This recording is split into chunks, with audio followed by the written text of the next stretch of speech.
kuna shida zingine tunajiletea wenyewe jamaa.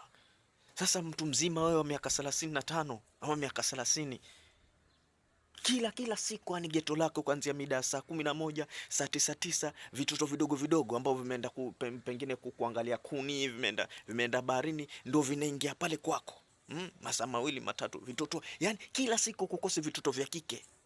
Miaka 14 au miaka 9, miaka 5, vinaingia pale geto kwako mwanangu. Wengi zaingia kama kakundi ama vingine vibaki hapo nje kuingia. Sasa wewe ni bachelor, huishi na mtu pale ndani. Ya nini mwanangu? Huoni kama unajiletea matatizo ndugu yangu?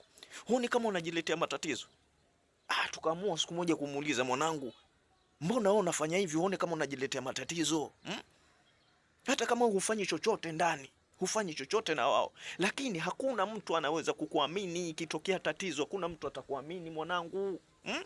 Mzazi wako kwa mzazi wao mwanzo wakijua kwamba watoto wanaingia hapa, utajiletea shida ndugu yangu.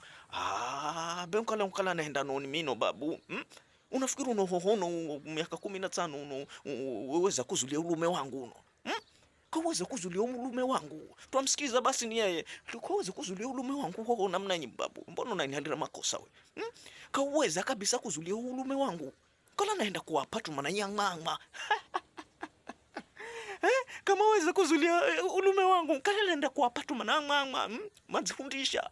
Yani yuko serious sasa, mahofu ninafanya kuwapatia wanapiga utafumba ndugu yangu. Haya ngoja.